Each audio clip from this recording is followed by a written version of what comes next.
According to the Food and Drug Administration, hearing loss affects an estimated 30 million people in the U.S., but only 1/5 of those who could benefit from a hearing aid seek help. Yet to improve access and affordability, a new class of hearing aids hit the market in 2022. But critics worry some of those devices do not benefit the patient. Here's an in-depth look at the over-the-counter option. Hearing loss, hearing health is so much a part of overall wellness. In August of 2022, the Food and Drug Administration changed the rules for hearing aids. You can now buy the device over the counter. Pharmacy plan. Do you have a pharmacy plan? The move came 5 years after Congress passed a law requiring the category. The goal, to broaden access and lower the cost of hearing aids. And hopefully having this more mainstream will get people talking about taking care of their hearing and taking that first step. However, some audiologists have concerns since you don't need an exam or prescription.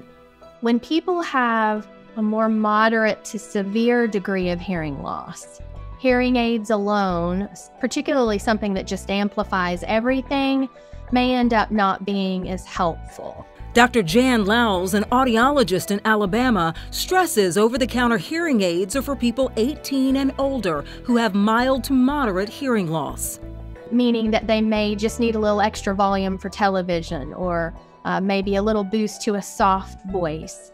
Other symptoms that would lead to someone to get an OTC aid include trouble hearing on the telephone in noisy places or difficulty following group conversations.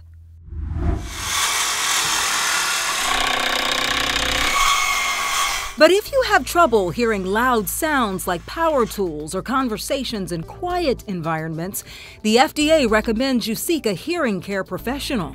Think of it kind of like readers compared to prescription glasses. I think that's a good analogy. The owner of Ham Hearing Aid Center in North Carolina believes having a fitting with a professional is the biggest difference from OTC hearing aids.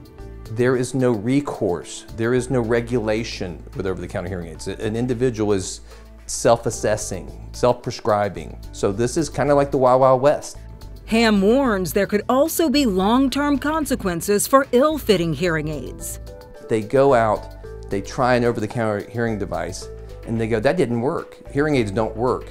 And now they put off getting help for more years, and then they're losing more valuable understanding.